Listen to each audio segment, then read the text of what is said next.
하나님 말씀 마태복음 8장 28절로 29절 말씀입니다. 또 예수께서 건너편 가다라 지방에 가심에 귀신 들린 자 둘이 무덤 사이에서 나와 예수를 만나니 그들은 몹시 사나워 아무도 그 길로 지나갈 수 없을 지경이더라. 이에 그들이 소리질러 이르되 하나님의 아들이여 우리가 당신과 무슨 상관이 있나이까? 때가 이르기 전에 우리를 괴롭게 하려고 여기 오셨나이까? 하더니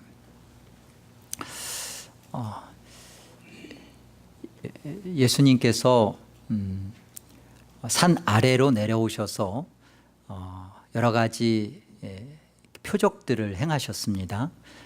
그리고 갈릴리 바다를 지나셔서 이제 건너편 지방에 도달하시죠. 이 앞선 표적들은 다 유대 땅에서 이루어졌던 일이에요. 산상 설교도 마찬가지고. 그런데 이제 갈릴리 바다를 지나면서 도착한 곳은 데가볼리 지역입니다. 데가라는 10개 그리고 볼리 그 10개의 마을로 이루어진 이방 땅이에요. 그 이방 땅에 도착을 하셨습니다. 여기 가다라라는 지역에 도착하시죠. 마가복음과 누가복음에서는 거라사라고 지명을 썼는데 같은 지명이고 이름만 좀 다르다 이렇게 이해해도 좋습니다. 가다라, 나가 빠졌죠. 가나다라, 신기한 한글 나라 이렇게 돼야 되는데 이 가다라라는 지명 자체를 마태가 의도적으로 좀 쓴 것 같아요. 이름을. 이 지명의 의미는 울타리를 친 곳이라는 뜻입니다. 마음에 울타리를 치면 사람들의 말과 그들의 진심이 전달이 안 되죠. 마음의 울타리를 쳤다는 것은 굉장히 소외되어 있고 버려져 있고 상대를 받아들일 마음이 없는 그런 모습인 것을 보여줍니다. 이 마을이 그랬던 것 같아요. 사탄의 지배가 있으면 이렇게 마음에 벽을 치고 귀 기울여서 상대를 이렇게 정말 진심 있게 못 봐요. 마음의 벽을 치고 있는 이곳에 주님이 찾아가십니다. 주님이 가셔서 그곳에서 어떤 일을 행하시는가 우리 한번 잘 들여다보죠. 먼저 여기에 보니까 28절을 보세요. 예수께서 건너편 이방 땅이죠. 갈릴리를 지나서 건너편 가다라 지방, 갈릴리 해변으로부터 동남쪽 약 10km 떨어진 곳입니다. 귀신 들린 자 둘이, 마가와 누가는 그냥 귀신 들린 자라고 했는데 여기 둘을 마태는 고집하는 이유는 원래 둘이었어요. 그런데 그 심한 상태인 것을 마가와 누가는 한 사람을 들어 설명한 것이고 마태는 둘을 통해서 실제로 이렇게 증인된 모습이에요. 실제로 귀신 들린 자가 이와 같다. 그러니까 둘은 그런 증인의 모습을 설명하는 성격입니다. 귀신 들린 자 둘이 무덤 사이에서 나와서 예수를 만났다. 무덤 사이에서 나왔다라고 돼 있는데 원어에는 그냥 무덤에서예요. 근데 사이라는 말은 이제 번역하면서 이제 읽기 쉽게 붙여 넣은 건데 사실은 이 사이라는 말은 옳은 해석은 아닙니다. 정확한 해석은 무덤 안에서예요. 무덤 속에서 나왔다는 겁니다. 왜 이것이 그 정확한 해석을 우리한테 필요로 하냐면 이 무덤이라는 헬라어가 단어를 갖고 있는 뜻이 성경에 무덤이라고 번역은 돼 있지만 다르게 사용되어져요.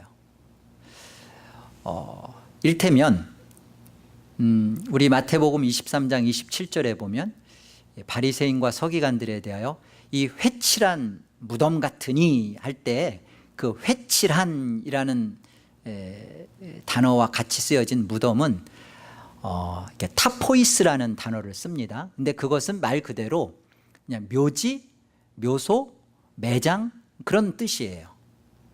그러니까 회칠했다라는 것은 회반죽을 했다, 석회를 발랐다라는 뜻이죠. 그러니까 열지 못하도록 뚜껑을 봉쇄해버린 것을 뜻하는 겁니다. 회칠한 무덤이다. 너희들은 아예 닫혀있다, 그런 뜻이에요. 그런데 여기 같은 무덤이라고 번역은 했지만 이 무덤 안에서, 무덤 속에서 나왔다 할 때 이 무덤은 무네메온이라는 다른 단어입니다. 그 뜻이 뭐냐? 기억이라는 뜻이에요. 기념이라는 뜻이에요. 생각이라는 뜻이에요. 열려 있다라는 뜻이에요. 좀 다른 뜻입니다. 근데 왜 이 뜻이 자체가 다르냐?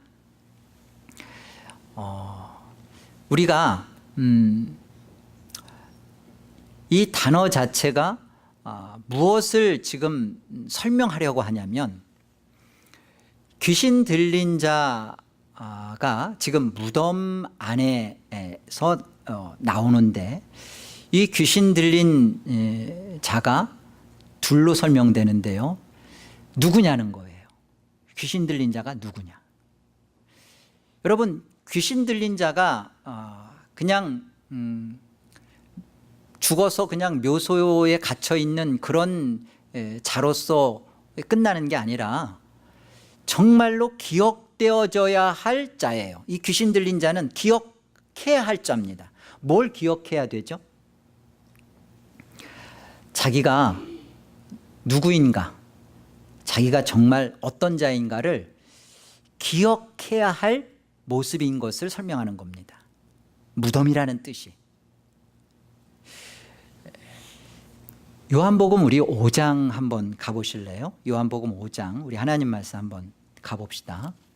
요한복음 5장 28절이에요. 우리 한번 읽어보죠. 같이 함께. 이를 놀랍게 여기지 말라. 무덤 속에 있는 자가 다 그의 음성을 들을 때가 오나니. 여러분, 여기 무덤 속에라고 했던 이 단어 무덤은 타포이스일까요? 무네메온일까요? 이 단어를 정확하게 여러분이 기억할 의미는 없어요. 그러나 무슨 의미를 감축하고 있는지는 정확하게 아셔야 돼요. 뭘 것 같아요? 타포이스는 그냥 묘소, 묘지예요. 무네메온은 기억이라는, 생각이라는 뜻을 갖고 있어요. 여기 너희가 놀랍게 여기지 말라. 너희가 무덤 속에 있는 자가 다 주님의 음성, 마지막 날 주의 음성을 들으면 다 나온다고 합니다. 이때 무덤은 무슨 단어를 썼을까요? 죽어 있으니까 묘지 속에 갇혀 있는 자들. 그 29절에 연결해서 보면 선한 일을 행한 자는 생명의 부활로, 악한 일을 행한 자는 심판의 부활로 나아온다라고 말씀하십니다. 선한 일은 뭐고 악한 일은 무엇이냐? 다른 어떤 이 땅에서 살아가면서 선행과 공로를 쌓은 것을 선한 일, 착한 일, 성경은 절대 이렇게 말하지 않아요. 선한 일이 뭐예요? 예수 그리스도가 이 땅에 오셔서 행함에 사로잡히고 그 속에 들어가 있는 거예요. 예수 그리스도의 십자가의 은혜 속에 있는 게 그게 선한 일이에요. 악한 일은 뭐죠? 예수 그리스도의 십자가 밖에서 사는 것이 악한 거예요. 은혜 없이 산 거, 그게 악한 거예요. 그래서 여기 무덤 속에 있는 자가 다 나오는데, 생명과 심판의 부활로 나오는데, 이 무덤이라는 이 단어가 기억되어지는 대로입니다. 내가 어떻게 살았지? 나는 어디 속에 있었지? 예수 그리스도의 십자가 안에 있었으면 생명의 부활이고요. 예수 그리스도의 십자가를 생각하지 않고 그 속에 기억되어 있지 않은 자는 심판의 부활이에요. 그런 겁니다. 단순한 묘지, 뚜껑 열려서 나오는 묘지가 아니라 정말로 우리 속에 기억해야 할 내용, 기억되어져야 할 내용. 귀신 들린 자가 지금 무덤에서 나왔다라는 말은 이 귀신 들린 자가 우리와 전혀 별개의, 전혀 다른 어떤 발작을 일으키고 막 눈이 돌아가고 하는 그런 전혀 나와는 상관없는 존재가 아니라 이 귀신 들린 자 둘, 여기에 정확하게 저와 여러분을 묻고 있는 거예요. 당신은 누구냐? 당신이 무덤 속에 있는 자요, 당신이 귀신 들린 자요. 그런 존재로서 지금 예수 앞에 나오는 그런 모습인 것을 설명하는 겁니다. 다만 2000년 전에 어떤 귀신 들린 자가 예수를 만났다가 아니라 이 둘이라는 것을 마태는 의도적으로 말하면서 여기에 저와 여러분이 귀신 들린 자라는 사실을 설명하는 거예요. 그러면서 무덤이라는 것을 통해서 우리가 기억해야 할 내용, 우리가 정말 묵상하고 생각해야 할 내용이 무엇인가를 우리한테 도전하는 것입니다. 에베소서 2장을 한번 같이 가보죠. 하나님 말씀 에베소서 2장 11절을 보세요.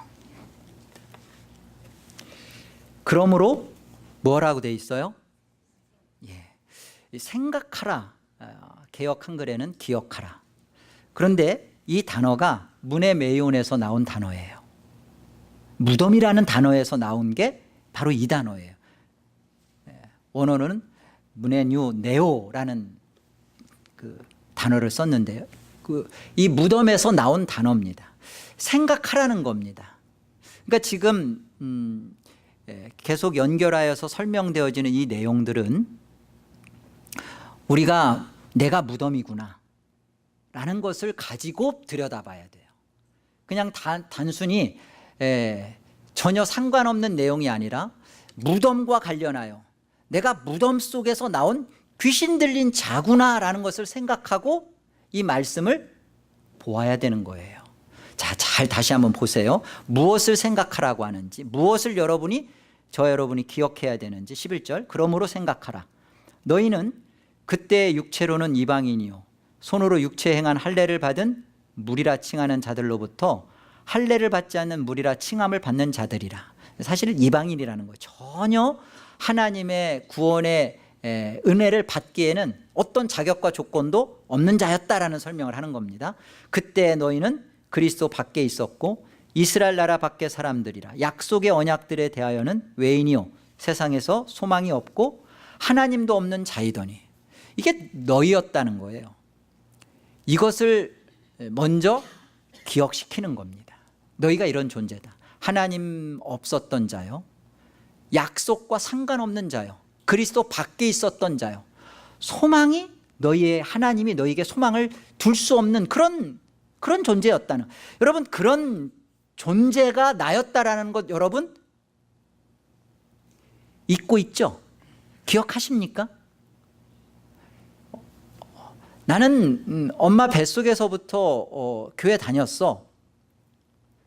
그러니까 나는 그 구원의 자녀야.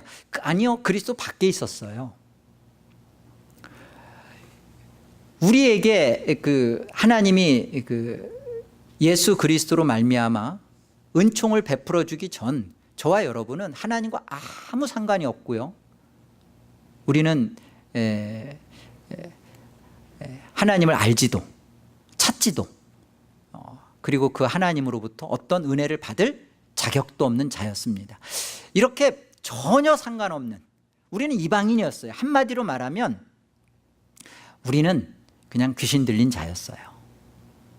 이런 우리가 어떤 일이 우리 안에 벌어졌는지를 지금 기억시키는 겁니다. 여기 말씀 한번 13절 보세요. 그런 우리가 이제는 전에 멀리 있던 너희가 그리스도 예수 안에서 그리스도의 피로 가까워졌느니라. 그는 우리의 화평이신지라. 둘로 하나를 만드사 원수된 것 곧 공중에 곧 중간에 막힌 담을 자기 육체로 허셨다. 하나님과 우리 사이에 막힌 담을 허시고 그리스도의 피로 인하여 하신 일이 무엇이냐면 화평을 주셨다는 거예요. 화평. 화평이 이루어졌어요. 하나님과 우리와 화해가 됐어요. 이거는 내 쪽에서 한 게 아니라 하나님 쪽에서 예수 그리스도로 인하여 하신 일이에요. 하나님이 보실 때, 우리를 보실 때 우리는 똑같아요. 그런데 하나님은 예수 그리스도를 통하여 이 일을 하시고 하나님이 무너뜨려요. 그리고는 우리와 손을 잡으시는 거예요. 화평을 하나님이 이루시는 거예요. 자, 이 사실을 기억하라. 이게 문에메이온, 이 무덤 속에 있다는 거, 무덤 안에서 우리가 있었던 거라는 것을 설명하는 겁니다. 왜 우리가 이 사실을 기억해야 되죠? 우리가 귀신 들렸기 때문에, 귀신 들려 있었던 자였기 때문에 그래요. 우리가 참으로 귀신 들려 있었던 자로서 무덤 안에 있었다라는 사실을, 그걸 기억하라는 거예요. 지금 2장 1절을 보세요. 에베소 2장 1절. 그는 누구예요? 그리스도가 우리 안에, 그는 이렇게 설명되는 거죠. 십자가의 피로 흘리신 그리스도. 그는 허물과 죄로 죽었던 너희를 살리셨도다. 그때 너희는 그 가운데서 행하여 이 세상 풍조를 따르고 공중의 권세 잡은 자를 따랐으니 곧 지금 불순종의 아들들 가운데 역사하는 영이라. 불순종의 아들들 가운데 역사하는 영에 지배받고 있는 것이 뭐냐면 공중의 권세 잡은 자를 따르고 있는 겁니다. 공중의 권세 잡은 자란 사탄을 말하는데, 그 사탄의 힘과 사탄의 그 지배권 아래서 있는 모습이 무엇이냐? 이 세상 풍조를 따르는 것입니다. 여러분, 이 세상 풍조를 따르고 있는 모습이 공중 권세 잡은 사탄의 노예예요. 그리고 그것이 불순종의 영에 사로잡혀 있는 것입니다. 이 세상 풍조의 모습이 3절에 이렇게 설명되죠. 전에는 우리도 다 그 가운데서 이 세상 풍조대로 육체의 욕심을 따라 지내며 육체와 마음에 원하는 것을 하며 다른 이들과 같이 본질상 진노의 자녀였다. 육체와 마음에 원하는 것이 어디로 향하고 있었다고요? 이 세상 풍조. 이 세상 풍조는 한마디로 뭐죠? 육체와 마음이 원하는 거죠. 안목의 정욕, 육신의 정욕, 이생의 자랑. 이게 우리 마음의 원함입니다. 이대로 흘러가는 것에 온통 사로잡혀 있었던 것이 바로 저와 여러분이라는 거예요. 그것이 사탄의 지배 아래에 있는 것입니다.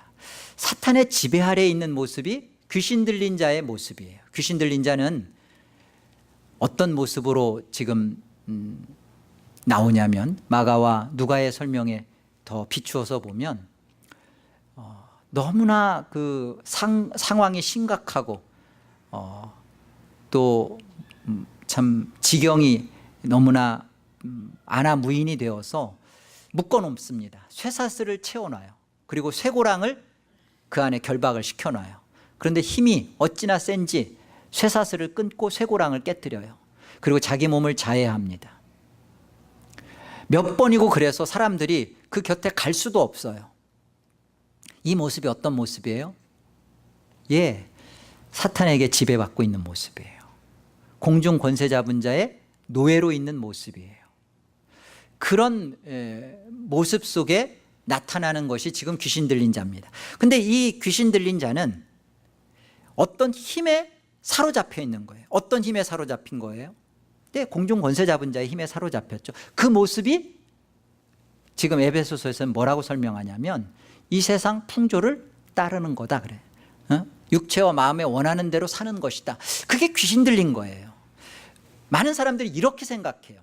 특별히 교회 다니는 사람들, 귀신 들렸다 그러면 뭐 막 발작하고 막 간질 뭐 심하게 하고, 그 다음에 뭐 눈이 돌아가고 뭐 그리고 막 이상한 행동을 하고, 그러면 저 귀신 들렸다. 요 사람만 귀신 들린 게 아니에요. 세상에서 인정해 주는 사람, 나라에 충성하고 부모에게 효도하고 이웃에게 선을 베풀고 하는 사람, 그런데 이 사람이 세상 풍조를 따르고 있는 마음의 정욕과 마음의 자기 완성과 자기 꿈을 가지고 나라에 충성하고 부모에게 효도하고 이웃에게 선을 행하고 있으면 그게 귀신 들린 거예요. 받아들이기 힘들죠? 우리는 그만 또 못하게 살고 있기 때문에 그런 사람을 보면 훌륭하다, 정말 대단하다, 저렇게 살아야지. 교회에서도 그런 모습이 다분하게 드러나요. 여러분, 사탄에게 지배받고 있는 모습은 이런 모습이에요. 주일날 이런저런 핑계대고 몸 조금 불편하다고 예배 안 오고 집에서 낮잠 자거나 아니면 딴짓하는 거, 그건 옳지 못한 것이죠. 뿐만 아니라 그것만이 나쁜 것이 아니라 더 심각한 것은 이거예요.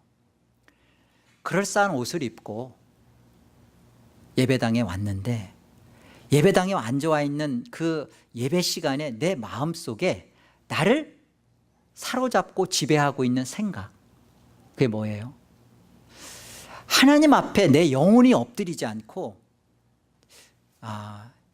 참 이렇게 평가하고 빨리 끝났으면 하고 싶고, 그리고 때우고 싶고 딴 생각으로 온통 휘젓고 다니는 그런 하나님 앞에서의 예배의 태도와 자세, 그것이 더 무섭게 마귀에 사로잡혀 있는, 지배받고 있는 죄의 상태입니다. 귀신 들린 모습이에요. 우리가 가장 거룩한 곳에, 가장 그 존귀하신 하나님 앞에 나와서도 우리의 생각을 고집하고 내 주장을 앞세우고 나의 생각대로 하나님의 말씀에 대하여 자기가 판단하고, 이런 모습들이 우리 안에 얼마나 심각한 그 모습인지를 우리가 돌아봐야 됩니다. 귀신 들렸다라는 것은 어떤 악한 모습, 어떤 모습, 살인하고 간음하고 어떤 끔찍한 죄가 벌어지는 그런 어떤 그 목록의 개념이 아니라, 이 귀신의 문제, 죄의 문제는 권세의 개념이에요. 무엇에 내가 주장받고 있는지, 지배당하고 있는지, 그것에 사로잡혀 있는지, 그것이 내가 어떤 존재인가를, 어떤 지금 상태인가를 말해주는 것이죠. 많은 사람들이 귀신 들렸다 그러면 인정하지 않습니다. 내가 왜 귀신 들렸어? 난 귀신 들리지 않았어. 그렇게 생각해요. 자, 성경을 통해서 한번 우리가 점검해 보자고요. 야고보서 3장을 한번 가보세요. 야고보서 3장 13절을 보세요. 너희 중에 지혜와 총명이 있는 자가 누구냐? 그는 선행으로 말미암아 지혜의 온유함으로 그 행함을 보일지니라. 그러나 너희 마음속에 독한 시기와 다툼이 있으면 자랑하지 말라. 진리를 거슬러 거짓말하지 말라. 이러한 지혜는 위로부터 내려온 것이 아니요 땅 위의 것이요 정욕의 것이요 귀신의 것이니 시기와 다툼이 있는 곳에는 혼란과 모든 악한 일이 있음이라.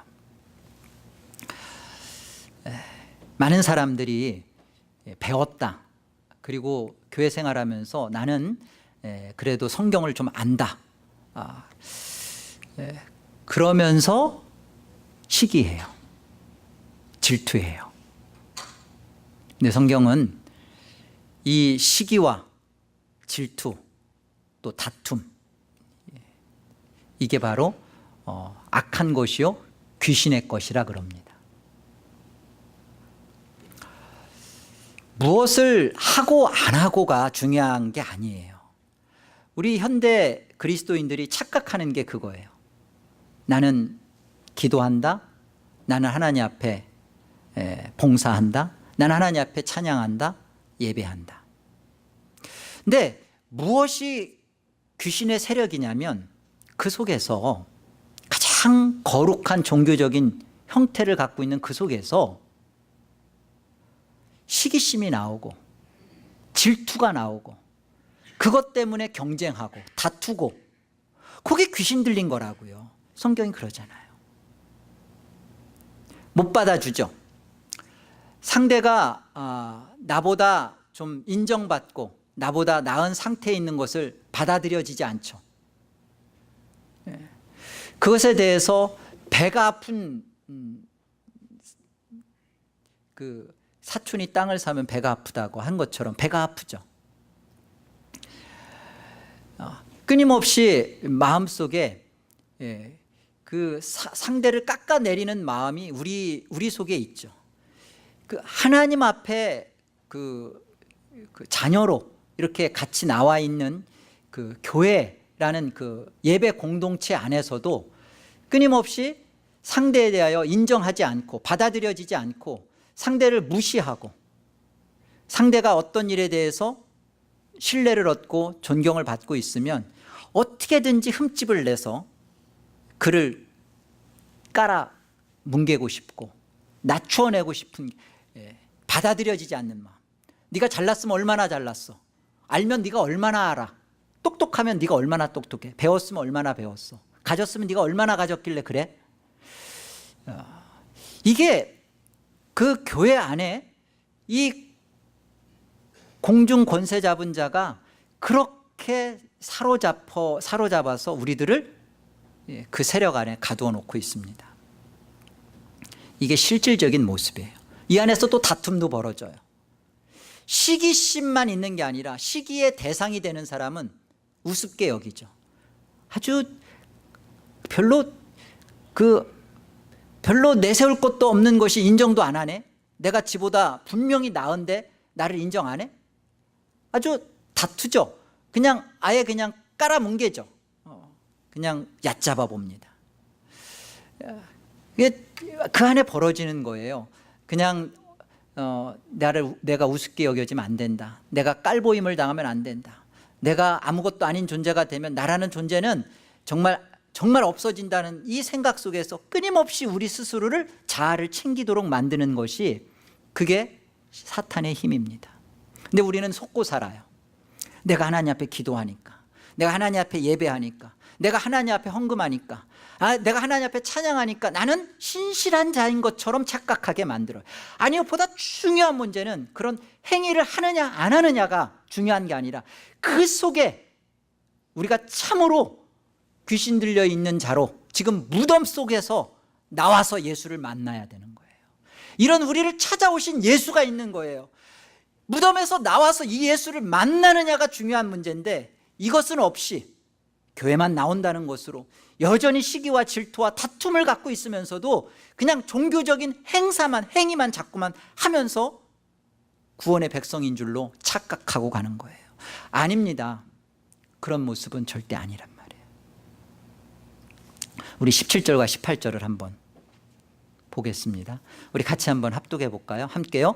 오직 위로부터 난 지혜는 첫째 성결하고 다음에 화평하고 관용하고 양순하며 긍휼과 선한 열매가 가득하고 편견과 거짓이 없나니 화평하게 하는 자들은 화평으로 심어 의의 열매를 거두느니라. 위로부터 난 지혜는 땅에서 나온 지혜와는 전혀 다른 모습인 것을 설명하죠.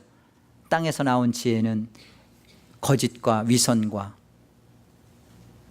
여러 가지 시기와 다툼과 이런 것들을 생각해내는, 보다 더 고급스럽게 만들어내는 그런 좀 사악한 죄의 질을 지혜가 가져다 줘요. 그러나 위로부터 오는 지혜는 어떤 것이냐면 보세요. 첫 번째가 순수하답니다. 성결하다고요. 순수해요. 상대가 무슨 말을 하는 것에 대하여 그냥 그거 말 그대로를 깊이 진심과 본심으로 받아줘요. 거기에 자꾸만 어떤 해석을 애써 안 하죠. 순수합니다. 하늘로부터 오는 지혜가 우리 안에 순수함과 그 다음에 화평함과 너그러움과, 여기 양순이라는 말은 부드럽게 대한다는 겁니다. 상대가 나에게 나를 시기심을 자극하거나 나에 대한 질투와 다툼을 일으키는 것에 대하여 내 자신 안에 똑같이 대응하지 않는 부드러움으로 대하는 긍휼과 선한 열매와 선입관이 없고 위선이 없고. 근데 이 모든 것은 18절에 걸려 있어요. 화평하게 하는 자들은 화평으로 심어 의의 열매를 거두느니라. 이 모든 것에서 우리가 하나님과 우리 사이에 화평이 이루어졌기에 화평으로 말미암아 우리 안에 나타나지는 그 화평으로 의의 열매로 이런 것들이 나오는 거예요. 무슨 말이냐면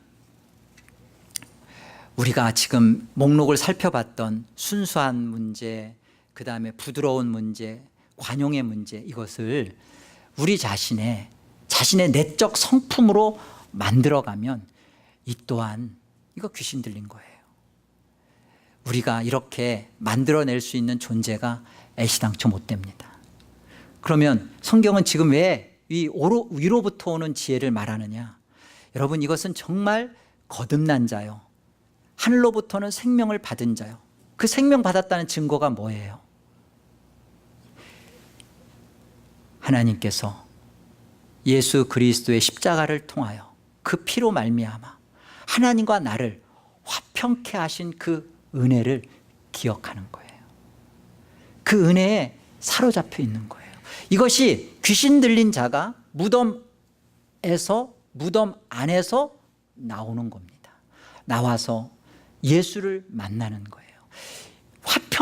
화평을 이루신 이 예수를 만날 때 우리가 윤리 도덕으로 만들어내는, 애써 만드는 내 성품이 아니라 화평이신 예수 그리스도, 그 화평이신 그리스도로 말미암아 우리 안에서 시기가 나오고 질투가 이루어지고 다툼이 이루어지는 성격과 내용 속에서 내가 참아야지, 내가 견뎌야지가 아니라 그리스도의 그 십자가의 은혜를 기억함으로 말미암아, 기억되어짐으로 말미암아 내 안에서 맺혀져 나오는 의의 열매. 그래서 누가 드러나는 거예요? 나의 괜찮음이 드러나는 거예요? 아니요, 나는 시기할 수밖에 없고 다툴 수밖에 없고 미워할 수밖에 없는 난데, 이런 나를 용서하시고 이런 나를 사랑하시고 덮으신 그리스도가 드러나는 거예요. 그리스도를 상대가 보게 되는 거예요. 하나님이 이 그리스도를 드러내는 거예요. 우리 속에, 우리 안에 질투의 요소, 시기의 요소, 교회 안에 미움과 다툼의 요소는 있습니다. 많습니다. 있게끔 하나님이 하셨어요. 그래서 그 중에서 성품으로 그것을 이겨내고, 자기 성품으로 그것을 잘 이겨내고 있는 사람은 공중의 권세에 사로잡혀 있는 자예요. 여전히 무덤 속에 갇혀 있는 자입니다. 회칠한 무덤인 거예요. 그래서 그게 위선이 되는 거예요. 자기 괜찮음으로 회바르고 있는 거예요. 자기는 절대 괜찮은 자예요. 절대 십자가 앞에서 하나님 앞에 처절하게 울지를 않아요. 하나님, 어찌하여 나는 이렇게 사악합니까? 하나님, 어찌하여 저는 저 형제를, 저 자매를 왜 이렇게 용서를 할 수 없는 이렇게 패악한 자입니까? 하나님, 저를 언제까지 하나님 이렇게 살아야 됩니까? 하나님, 내 힘으로는 저는 절대 안 됩니다. 절대 불가능입니다. 하나님, 좀 살려주세요. 기억하세요. 나는 불순종의 본질상 자녀다. 나는 육체와 마음에 원하는 대로 살 수밖에 없는 존재다. 이런 나를 예수 그리스도의 피가 나를 살려냈다. 이거 기억하는 것이 무덤 안에서 나오는 거예요. 여러분, 우리 괜찮음으로 무엇인가를 성품을 이루는 거 애시당초에 하나님이 그거 요구한 적 없어요. 너가 누구냐? 너는 못한다. 그러니까 이 울타리로 갇혀져 있는 가다라 지방에 예수가 찾아가잖아요. 닫혀있는, 사탄의 지배받고 있는 그 마을에 예수가 가서 그곳에서 하나님이 행하신, 하나님의 행하라 하신 일을 행하시잖아요. 그들을 만나 주시잖아요. 그래서 그들을 하나님이 어떻게 구원하시려는지, 예수를 통하여 구원하시고자 하는 하나님의 뜻을 이루잖아요. 에스겔서 37장을 가봅니다. 하나님 말씀, 에스겔서 37장 1절 보세요. 여호와께서 권능으로 내게 임재하시고 그의 영으로 나를 데리고 가서 골짜기 가운데 두셨는데 거기 뼈가 가득하더라. 나를 그 뼈 사방으로 지나가게 하시기로 본즉 그 골짜기 지면에 뼈가 심이 많고 아주 말랐더라. 이 에스겔 골짜기는 하나님께서 지금 그 에스겔에게 보여주는 모습인데요, 이 에스겔 골짜기는 실제로 아수르와 바벨론이 싸웠던 심한 전쟁터입니다. 그래, 여기 뼈가 심이 많았다. 그래서 어떤 성경학자는 그 아수르의 군대와 바벨론의 군대에 죽은 그 시체의 뼈들이라고 말하는데 그것은 그렇지가 않아요. 왜냐하면 11절을 보시면 또 내게 이르시되 인자야 이 뼈들은 이스라엘 온 족속이라 그러잖아요. 그러니까 지금 이 보여지는 이 뼈들은 실제 뼈가 아니라 환상이에요. 에스겔에게 보여준 환상이에요.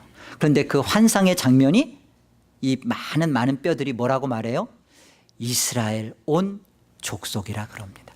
여러분, 구약에서 나오는 이스라엘을 설명할 때는 신약에 예수 그리스도로 구원받을 하나님의 자기 백성들을 그렇게 설명하는 거예요. 이스라엘은 누구예요? 혈통적인 이스라엘을 지금 말하는 거예요? 아니에요. 오늘날 예수를 믿고 그 예수 앞에 엎드려 경배하고 있는 저와 여러분을 말하는 거예요. 이 이스라엘 온 족속들의 뼈다구라 합니다.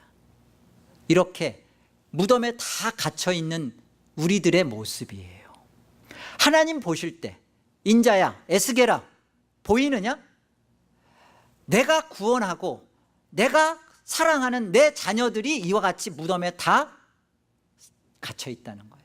다 이렇게 마른 뼈다와 같이 다 썩어 말라 비틀어져 있다. 이것이 실제로 하나님이 우리를 보시는 실제 모습이에요.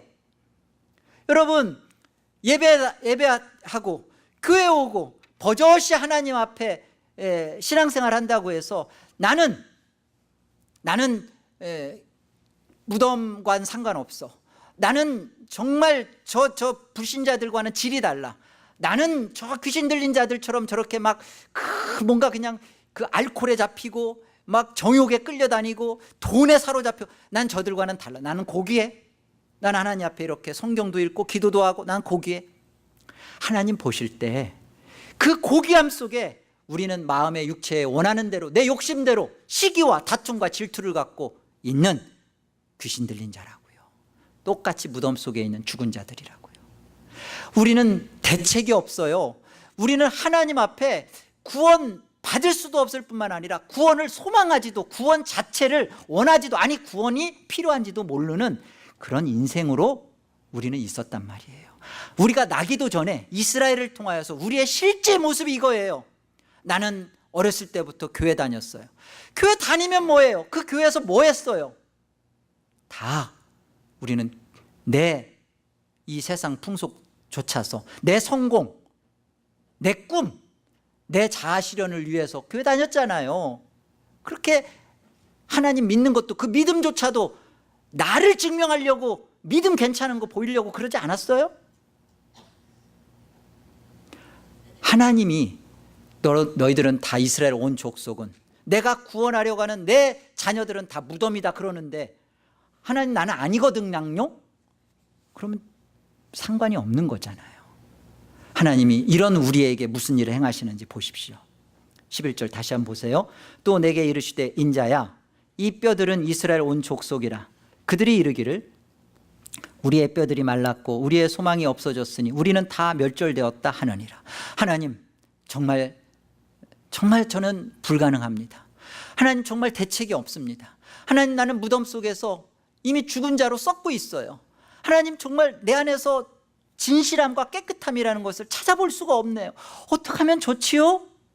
하나님이 우리 그 신음과 아픔, 한숨을, 눈물을, 고통과 부르짖음을 아십니다. 보세요, 12절. 그러므로 너는 대언하여 그들에게 이르기를 주 여호와께서 이같이 말씀하시기를 내 백성아, 내 백성들아, 내가 너희 무덤을 열고, 잘 보세요, 내가 여호와 하나님께서 너희 무덤을 열고 너희로 거기에서 나오게 하고 이스라엘 땅으로 들어가게 하리라. 내 백성들아, 내가 너희 무덤을 열고 너희로 거기에서 나오게 한즉. 보세요, 누가 하시는 거예요?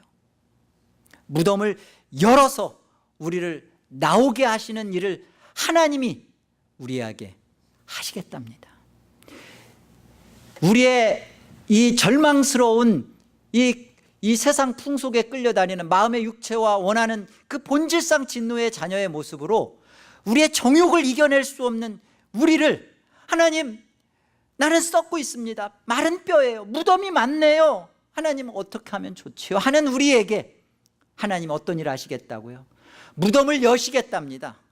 거기에서 우리를 나오게 하시겠답니다. 약속이에요.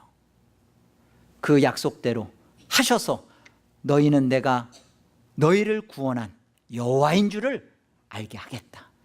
14절, 이 일을 어떻게 하시겠다 말씀하시냐면 내가 또 내 영을 너희 속에 두어 너희로 살아나게 하고 내가 또 너희를 너희 고국 땅에 두리니 나 여호와가 이 일을 말하고 이룰 줄을 너희가 알리라. 여호와의 말씀이니라. 구약에도 성령이 계셨습니다.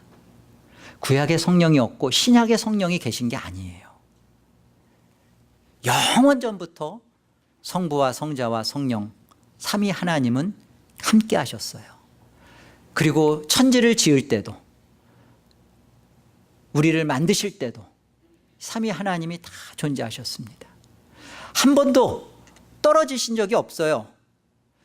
이 삼위 하나님이, 성령이 구약에도 계셨는데 계셨던 이 성령님은 사울에게 임하였다가 다윗에게도 임하였다가, 그렇죠?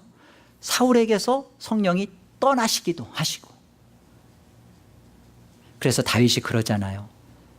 주의 성령이여 내게서 나를서 떠나지 마옵소서. 나를 떠나지 말아달라고. 이 구약의 성령의 모습은 그렇습니다. 그런데 지금 하나님 무슨 약속을 하시는 거예요? 14절에 내가 또 내 영을, 성령 하나님이죠, 너희 속에 어떻게 하겠다고요? 떠나지 않게 하시겠다는 거예요. 두시겠다는 거예요. 너희 속에 두겠다는 거예요. 성령 하나님이 우리 속에 두실 수 있는 근거, 이유는 뭐예요? 우리가 깨끗해지고 우리가 신약에 와서 성경에 대한 지식을 많이 알게 돼서 하나님보다 더 사랑하게 돼서, 그래서 그런 거예요? 아니에요. 딱 한 가지예요. 딱 하나예요. 바로 성자 하나님이신 예수께서 사람의 몸을 입어 이 땅에 오셔서 십자가의 죽으심으로 하나님의 진노가 그 십자가에 다 쏟아 부어 주심으로 말미암아 우리 쪽에서의 어떤 문제가 아니라 하나님 쪽에서 예수 그리스도의 십자가로 말미암아 하나님이 그 진노를 푸신 거예요. 화평이 된 거예요. 하나님이 우리를 보시는 시각을 하나님이 바꾸신 거예요. 근거는 십자가의 피입니다.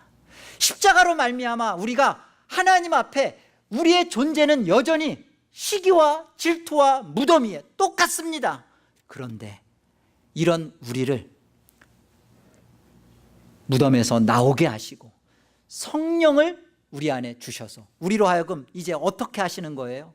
우리 존재는 여전히 이 시기가 나옵니다. 그런데 예전에는 시기가 나오면 감추기만 했어요. 회칠한 무덤처럼 덮기만 했어요. 그런데 성령이 오니까, 십자가에 죽으신 예수 그리스도로 말미암아 성령 하나님이 내 안에 들어오니까 이 시기심 때문에 견딜 수가 없는 거예요. 이것 때문에 구원 못 받는 건 아닙니다. 그러나 이 시기심이 나로 하여금 하나님 앞에 눈물을 흘리며 회개하지 않으면 견딜 수 없는 마음을 성령이 내 안에서 탄식하는 거예요. 아들아, 딸아, 너는 너무나 고귀한 자야. 너는 얼마나 훌륭하고 아름다운 하늘의 자녀야. 그거를 만나는 거예요. 많은 사람들이 죄에 대해서는 잘 알아요. 죄가 무엇인지는 잘 알아요. 이것도 죄야, 이것도 죄야, 다 잘 알아요. 은혜도 잘 알아요. 영광이 뭔지는 몰라요. 영광이 무엇입니까? 라고 물으면 답을 못해요. 애매모호해요. 뭐가 영광이에요? 뭐가 대체 하나님의 영광이에요? 영광이 뭐예요? 영광은요, 하나님의 선하심과 아름다우심을 맛보는 거예요. 그래서 늘 이것이 은혜와 영광, 은혜와 붙어 나오는 거예요. 하나님의 선하심과 아름다우심을 맛보는 게 뭐예요? 언제 하나님의 영광이 우리 안에 나타나요? 우리 안에 시기심과 질투와 다툼이, 이 귀신 들려있는 자신의 모습이 있는데, 이런 나를 위하여 그리스도께서 십자가에 죽으셨다라는 사실이 기억되는 거예요. 어떻게 이런 나를 하나님이 어떻게 사랑하시지? 이 더러운 무덤 위에서 썩어져 있는 이 시체를 하나님이 어떻게 끌어내시지? 어떻게 이렇게 사랑하실 수 있어? 인간은 이렇게 못하는데. 하나님 대체 어느 정도까지가 하나님이세요? 호세아에서 그러잖아. 나는 사람이 아니요 하나님이다. 그 하나님이 거룩하신데, 그 거룩하신 하나님이 사람도 아닌 거룩하신 하나님이 이 인간의 냄새가, 시체의 냄새가 팍팍 풍겨지는 우리를 놓지를 않는 거예요. 당신의 아들을 십자가에 죽이시면서까지도 나를 포기하지 않고 무덤에서 끌어내서 살려내는, 이거 맛보는 거예요. 이 선하심, 아름다우심 앞에 매료되고 이것에 항복되어지는 거예요. 그 순간 나오는 게 영광이에요. 하나님이 이런 하나님이시라면, 이렇게까지 나를 못 이겨서 나를 사랑하시는 그 하나님의 겨운 사랑이라면, 이분이 당신이라면 저는 하나님 사랑할래요. 저는 하나님 앞에 살래요. 하나님, 내 인생을 하나님 앞에 다 맡겨도 저는 너무너무 행복하고, 지금 저를 죽여도 좋아요. 암이 걸리게 해서 저를 죽여도 좋아요. 저는 이 하나님의 사랑 앞에 할 말이 더 이상 없어요. 그게 영광이에요. 병 낫게 해주세요. 잘 살게 해주세요. 문제 해결해 주세요. 해결해 줬더니만 축구에서 골이 들어가서 하나님께, 미스코리아 돼가지고 이 모든 영광을 하나님께. 무슨 모든 영광을 하나님께 돌려요? 자기가 다이너마이트 하면서, 다이어트 하면서 그 자기 몸매 갖고 가지고 자기 괜찮음, 그게 귀신 들린 거예요. 진짜 영광이 뭐예요? 하나님의 선하심과 아름다우심이, 이 무덤 속에 있는 귀신 들려있는 나 같은 자를 예수 그리스도를 통하여서 이렇게까지 나를 사랑하시고, 이렇게까지 나를 못 이겨 나를 찾아오시고, 이렇게까지 나와 사랑을 나누시고자 이렇게까지 하시는 그 하나님을 만날 때 우리는 하나님 앞에 항복되어지는 것입니다. 이것이 우리 신자의 마땅함이에요. 이것이 누구에게나 이루어지는 게 아니라 예수 그리스도가 당신의 그 이방 땅, 하나님도 없고 구원과는 상관없고 약속의 바깥에 있었던 그곳에 예수 그리스도가 찾아가서, 그곳에서 우리를 기억하여 찾아오셔서 우리로 하여금 하나님께서 이루신 그 무덤에서 열어서 우리를 끌어내는 우리 인생 속에 우리로 하여금 기억시키는 거예요. 내가 누구였지? 허물과 죄로 죽었었지. 내가 육체와 마음에 원하는 대로 하면서 공중 권세 잡은 자에 사로잡혀서 이 세상 풍조대로 살아갔던 그런 존재였지. 다른 사람들은 다 속았고 속일 수 있었고, 나 자신도 나를 포장할 수 있었어요. 아주 괜찮은 자로 나를 포장했어요. 지금도 포장하고 있는지 몰라요. 이런 나를 기억하셔서 찾아오셔서 이런 나의 실체, 무덤에서 썩고 있는 이 귀신 들려있는 나의 실체를 끌어내서 진짜 예수 그리스도가 우리 안에 들어오신 그 그리스도 때문에 사로잡혀서 이 땅을 정확하게 보는 거예요. 이 땅의 실체를 정확하게 보는 거예요. 이건 시기의 대상이야. 이건 질투의 내용이 아니구나. 조금 더 가졌다? 무엇을 소유했다? 무엇을 어떻게? 그런 내용이 아니고 나는 하나님이 예수를 죽여서 나에게 영원히 함께 살고자 하는 그 하나님이 내 아버지야. 그 하나님이 나를 사랑하고 계셔. 그 하나님이 나를 얼마나 사랑하셨으면 십자가에 예수님을 못 박았어. 이게 기억되어지는 거예요. 이것이 명심되어지는 거예요. 이것이 묵상되어지는 거예요. 그것이 무덤 안에서 지금 나오는 것입니다. 여러분, 무덤 안에서 나와지는 인생, 그 무덤 안에서 나와서 여러분의 실체의 모습을 보시고, 이런 나를, 여전히 병들고 썩어 있는 이런 나를 그리스도가 이미 십자가로 승리하셔서 이미 이루어서 이 세상을 어떻게 살게 하는지를 보세요. 착각하셔서는 안 될 게 뭐냐면, 자꾸만 신자라는 생각 속에서 뭔가 내가 갖추어져야 할 모습, 신앙 속에서는 내가 이것도 갖춰야 되고, 이것도, 하루에는 기도 생활도, 그래 내가 기도 생활도 이렇게, 성경도 이렇게 많이 읽고 많이 보고 하는 거 훌륭한 겁니다. 그런데 그런 것을 자꾸만 갖추어서 내가 이것도 갖추고 저것도 갖추고, 갖추어져야 할 요소로 그런 것을 행하는 것은 아무런 하나님 앞에 영광을 못 맛봐요. 그런데 우리가 알아야 될 것은 뭐냐면, 내 안에 여전히 병들고 썩어 있는 이런 나이지만 내 안에 하나님이 어떤 일을 벌어 놓았는지를 보셔야 돼요. 십자가로 이미 그리스도로 승리되어진 나다. 예수 그리스도가 하나님 안에서 이루어진 화평으로 말미암아 의의 열매가 내 안에서 나와질 수 있는, 그래서 나라는 존재가 설명되는 게 아니라 그리스도가 나로 인하여서 드러나는, 그래서 하나님의 영광이 참으로 드러나지는 그런 존재로 이미 나를 만들어 놓았다. 여러분들한테 누군가 뒤에서 아주 여러분들을 오해하여서 심한 뒤에서 뒷담화인가요? 이런 거를 해서 여러분의 마음이 상하시걸랑 그것에 대하여 그리스도를 묵상하세요. 그것에 대하여 여러분의 인간적인 지혜로 선후를 따져서 그것에 대응하려고 하지 마시고 십자가의 피를 여러분 생각하세요. 그리고 그 그리스도에게 잡혀서 거기에서 나오는 순수, 관용, 양선, 부드럽게 대하는 말, 그러셔야 됩니다. 그래서 그리스도에 잡힌 여러분의 모습으로 그리스도가 나와야 돼요. 이 싸움을 하는 게, 이게 은혜를 아는 백성입니다. 우리가 끝까지, 죽을 때까지 우리 자신을 괜찮게 해서 죽을 수는 없어요.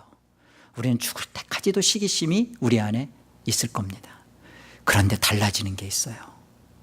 시기가 나오는데 그리스도의 십자가 앞에 가면 이 시기가 하나님의 선하심과 영광을 맛보는 순간 녹아져요. 그래서 뭔가 달라져요. 내 안에서 그리스도로 인하여 달라지는 무엇이 생겨요. 그게 하나님께 영광입니다.